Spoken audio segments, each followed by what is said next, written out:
Very good morning all. I am Pinky Malik, lecture in economics. आज के इस लेक्चर में हम बात करेंगे क्लास 11th का जो लास्ट चैप्टर है इंडेक्स नंबर, उसको कवर करेंगे। इससे पहले वाले वीडियो में हम कर चुके हैं कि सूचकांक क्या होता है, इंडेक्स नंबर किसे कहते हैं और इंडेक्स नंबर कितने तरह के होते हैं, कौन कौन से मेथड होते हैं। आज के इस लेक्चर में हम देखेंगे कि उपभोक्ता कीमत सूचकांक क्या होता है और उसको जीवन निर्वाह लागत सूचकांक क्यों कहते हैं। साथ में हम देखेंगे थोक सूचकांक क्या होता है और इसके कुछ न्यूमेरिकल क्वेश्चंस को भी करेंगे। तो आज का लेक्चर शुरू करते हैं। उपभोक्ता कीमत सूचकांक, जिसको हम जीवन निर्वाह लागत सूचकांक भी कहते हैं। उपभोक्ता कीमत सूचकांक विभिन्न स्थानों पर रहने वाले अलग अलग उपभोक्ता वर्गों के ऊपर फुटकर कीमतों में होने वाले औसत परिवर्तन के प्रभाव को मापने के लिए बनाए जाते हैं। तो पहले देख लेते हैं, जो उपभोक्ता होता है कोई भी व्यक्ति होता है जो वस्तु और सेवाओं का उपभोग करता है, और जो फुटकर कीमतें होती हैं उनको हम बोलते हैं रिटेल प्राइस। कि रिटेल प्राइस को जब हम मल्टीप्लाई कर देते हैं उपभोक्ता जिन मात्राओं को कंज्यूम करता है तो उनके भी हिसाब से हम कीमत सूचकांक निकालते हैं। तो प्राइस को जब हम क्वांटिटी से मल्टीप्लाई करते हैं तो वो एक तरह से एक जीवन निर्वाह को बताता है कि उनका खर्च कितना हुआ था, जीवित रहने के लिए उनको कितना खर्च करना पड़ा। इसलिए जो उपभोक्ता कीमत सूचकांक है उसे हम जीवन निर्वाह लागत सूचकांक भी कहते हैं, क्योंकि अलग अलग जगह पर अलग अलग तरह के उपभोक्ता रहते हैं, अलग अलग तरह का जो लाइफस्टाइल उनका होता है। तो इस तरह जो उपभोक्ता कीमत सूचकांक है वो अलग अलग बनाए जाते हैं। अब हम देख लेते हैं कि जो उपभोक्ता सूचकांक है वो किस तरह बनाया जाता है। उपभोक्ता कीमत सूचकांक है किसी विशेष वर्ग के लोगों की निर्वाह लागत में होने वाले परिवर्तन की दशा तथा मात्रा को प्रकट करता है, इसलिए इसे जीवन निर्वाह लागत सूचकांक भी कहते हैं। तो जीवन निर्वाह सूचकांक है या उपभोक्ता कीमत सूचकांक है, उसको एक ही नाम है, अलग अलग तरीके से आप उसको बुला सकते हो। जीवन निर्वाह, जीवित रहने के लिए जो उसको खर्च करना पड़ता है उसकी जो कॉस्ट होती है वो सूचकांक, और उपभोक्ता कीमत सूचकांक दोनों एक ही हैं। तो अगर क्वेश्चन ये पूछा जाए जीवन निर्वाह लागत सूचकांक निकालिए या उपभोक्ता कीमत सूचकांक निकालिए, तो उन दोनों का फॉर्मूला एक ही होगा। तो जो उपभोक्ता कीमत सूचकांक है उसके निकालने की दो विधियाँ हैं। एक है समूहीकृत व्यय विधि, दूसरा है पारिवारिक बजट विधि।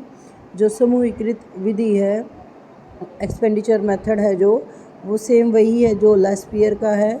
Summation P1 Q note, P का मतलब होता है करंट प्राइस और क्यू नोट का मतलब होता है बेस ईयर की जो मात्रा है, डिवाइड में summation P note Q note. दो विधियों में जो पहली विधि है समूहीकृत व्यय विधि, वो हमारी लास्पियर की विधि ही है। जो लास्पियर का कीमत सूचकांक की विधि होती है वो करंट प्राइस को और जो बेस ईयर का प्राइस है उसको बेस ईयर की क्वांटिटी से मल्टीप्लाई करती है, दोनों को ही, और 100 से मल्टीप्लिकेशन होता है, तो लास्पियर की विधि होती है। अगर हम सेकंड विधि की बात करें, पारिवारिक जो बजट विधि है, वो भारित जो कीमत सूचकांक का मेथड होता है समीशन RW डिवाइड में समीशन W। ये फॉर्मूला होता है। यहाँ W का मतलब होता है वेटेज, यानी कि भार। जब भार गिवन होता है तब हम इस फॉर्मूले का प्रयोग करते हैं, और R का मतलब होता है P1 divide P note multiply 100।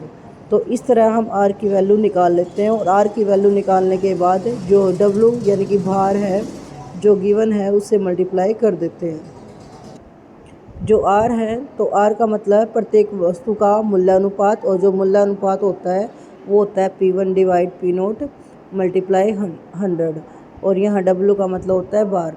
अब हम देखते हैं थोक कीमत सूचकांक किसे कहते हैं, क्योंकि जो कीमत होती है वो दो तरह से काउंट की जाती है। थोक कीमत यानी कि होलसेल प्राइस और रिटेल प्राइस। तो होलसेल प्राइस का जो कीमत सूचकांक है वो क्या होता है और इसके क्या बेनिफिट्स होते हैं अभी हम देखेंगे। थोक कीमत सूचकांक वह सूचकांक है जो थोक बाजार में बेची जाने वाली वस्तुओं की थोक कीमतों में होने वाले सापेक्षिक परिवर्तनों को मापता है। भारत में साप्ताहिक आधार पर थोक कीमत सूचकांक का निर्माण किया जाता है और वर्ष 2011-12 है इसको आधार वर्ष के रूप में माना जाता है। यानी कि जब भी हम थोक कीमत सूचकांक निकालते हैं तो उसमें जो बेस ईयर मानते हैं वो 2011-12 का मानते हैं। अब देख लेते हैं जो थोक कीमत सूचकांक होता है उसके क्या क्या प्रयोग होते हैं। थोक कीमत सूचकांक हमें मांग और पूर्ति संबंधी अनुमान दर्शाता है। थोक कीमत सूचकांक का प्रयोग अर्थव्यवस्था में मांग और पूर्ति संबंधी अनुमान लगाने के लिए किया जाता है। तो थोक कीमत के प्रयोग करके हम मांग और पूर्ति का अनुमान लगा सकते हैं। सेकंड, मौद्रिक मूल्य और वास्तविक मूल्य का निर्धारण किया जाता है। थोक कीमत सूचकांक का जो प्रयोग है वो राष्ट्रीय आय में, राष्ट्रीय व्यय में थोक कीमत सूचकांक का जो प्रयोग है वो राष्ट्रीय आय में, राष्ट्रीय व्यय आदि समुच्चयों के मौद्रिक तथा वास्तविक मूल्य का निर्धारण करने के लिए किया जाता है। तो मौद्रिक मूल्य क्या होता है और वास्तविक मूल्य क्या होता है इसको हम देख लेते हैं। मौद्रिक मूल्य वह मूल्य है जिसका अनुमान चालू कीमतों पर लगाया जाता है, यानी कि करंट प्राइस पर जब हम किसी की गणना करते हैं तो उसे मौद्रिक मूल्य कहते हैं। इसके विपरीत जो वास्तविक मूल्य होता है उसका अनुमान हम स्थिर कीमतों पर यानी कि आधार वर्ष की कीमतों पर लगाते हैं। तो जो चालू वर्ष का जो मौद्रिक सूचकांक होता है, ये समुच्चय होता है, वो होता है आधार वर्ष का कीमत सूचकांक डिवाइड में चालू वर्ष का कीमत सूचकांक। थर्ड इम्पोर्टेंट पॉइंट है मुद्रास्फीति की दर का सूचक होता है। जो थोक कीमत सूचकांक होता है उससे हम मुद्रास्फीति का आसानी से अनुमान लगा सकते हैं कि जो मुद्रास्फीति की दर है वो कितनी बड़ी है। मुद्रास्फीति को हम आम भाषा में महंगाई से भी जानते हैं। थोक कीमत सूचकांक का प्रयोग किसी वर्ष में मुद्रास्फीति की दर का अनुमान लगाने के लिए भी किया जाता है। यह उस दर को बताती है जिसमें किसी अवधि में कीमतों में बढ़ने वाली प्रवृत्ति पाई जाती है। जो मुद्रास्फीति की जो दर है उसको कैसे मापते हैं, उसको मापते हैं A2 - A1 divide A1 multiply 100। A2 का मतलब क्या होता है, जिस सप्ताह के अंदर हम अनुमान लगा रहे हैं उसको A2 बोलते हैं, और A1 का मतलब उससे पहले वाला जो सप्ताह है। इस हिसाब से हम मुद्रास्फीति का अनुमान लगाते हैं कि जो मुद्रास्फीति का अनुमान लगाया जाता है वो सप्ताह के हिसाब से निकाला जाता है। A1 का मतलब प्रथम सप्ताह में जो थोक कीमत सूचकांक है वो कितना है। A2 का मतलब द्वितीय सप्ताह में थोक कीमत सूचकांक क्या है। द्वितीय सप्ताह जिस सप्ताह के बारे में हम थोक कीमत निकाल रहे हैं, और प्रथम सप्ताह जो इससे पहले वाला है। थोक कीमत सूचकांक प्रत्येक सप्ताह के लिए तैयार किया जाता है। मुद्रास्फीति की अगर हमें वार्षिक दर निकालनी है तो एक वर्ष में जितने भी सप्ताह हैं उन सभी के थोक कीमत सूचकांकों का औसत निकाल लिया जाता है, यानी कि जितने भी सप्ताह हैं उन सभी को जोड़ है और उसको n नंबर से डिवाइड कर देते हैं, तो हमारा जो वार्षिक दर है मुद्रास्फीति की वो निकल जाती है। आगे अब हम बात करते हैं औद्योगिक सूचकांक की। औद्योगिक उत्पादन सूचकांक क्या है, इससे पहले हमने देखा है जो कंज्यूमर इंडेक्स है वो क्या होता है। तो अब देख लेते हैं जो औद्योगिक उत्पादन सूचकांक है वो सूचकांक है जो एक वर्ष में किसी देश में आधार वर्ष की तुलना में चालू वर्ष में होने वाले जो औद्योगिक उत्पादन की मात्रा में होने वाली वृद्धि या कमी को मापता है। यानी कि जो करंट ईयर है उसकी कंपैरिजन में जब हम कंपैरिजन करते हैं आधार वर्ष के साथ, तो उसमें कितनी मात्रा में उत्पादन बढ़ा है या कम हुआ है।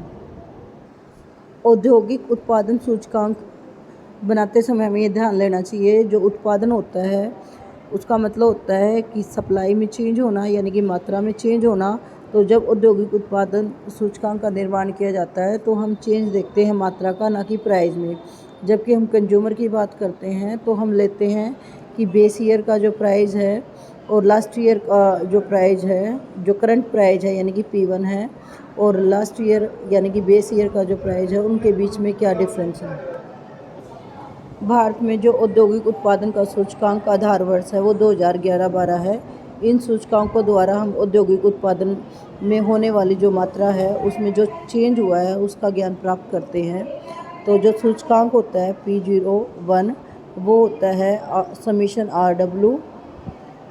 RW डिवाइड में W। यहाँ R का मतलब होता है Q1 डिवाइड में Q नोट। औद्योगिक उत्पादन सूचकांक P01 इक्वल है summation Q1 divide Q note multiply W multiply 100 और डिवाइड में W, जिसको आप बोल सकते हो सिंपल समीशन RW डिवाइड में समीशन W, क्योंकि जो Q1 बाय Q नोट होता है वो R के इक्वल होता है। अब हम बात करते हैं SDI यानी कि ह्यूमन डेवलपमेंट इंडेक्स। मानव विकास सूचकांक क्या है? मानव विकास सूचकांक है वो संयुक्त राष्ट्र द्वारा विकसित की गई एक संयुक्त सूचकांक है जिसका प्रयोग सामाजिक और आर्थिक विकास के क्षेत्र में देखा जाता है कि कितना सामाजिक और आर्थिक विकास हुआ है अलग अलग देशों में। विभिन्न देशों के सापेक्षिक प्रदर्शन को मापने के लिए प्रयोग में लाया जाता है। तो जो SDI है ह्यूमन डेवलपमेंट इंडेक्स है वो अलग अलग कंट्रियों के बीच में कितना सामाजिक और आर्थिक विकास हुआ है ये मापने के लिए प्रयोग किया जाता है। और जो संयुक्त राष्ट्र द्वारा जो विकसित SDI है उसके 3 मूल केंद्रित तत्व होते हैं, वो इस प्रकार हैं। SDI में 3 तत्वों को शामिल किया जाता है। लाइफ एक्सपेक्टेंसी, जीवन प्रत्याशा यानी कि जीवित रहने की कितनी संभावना है।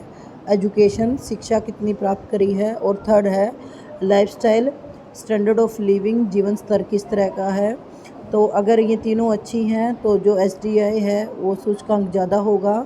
और जो SDI को जो मापते हैं वो 0 और 1 के बीच में पैमाना मापा जाता है। 0 का मतलब है सबसे ख़राब और 1 का मतलब है सबसे अच्छा। तो इस तरह जो SDI है वो इकोनॉमिकल और सोशल इकोनॉमिकल फिनोमेना को दर्शाती है यानी कि सामाजिक और आर्थिक विकास को मापती है। आज के लिए इतना ही। धन्यवाद। Thanks for watching. Next video में हम इसके न्यूमेरिकल क्वेश्चंस को करेंगे। Thanks for watching.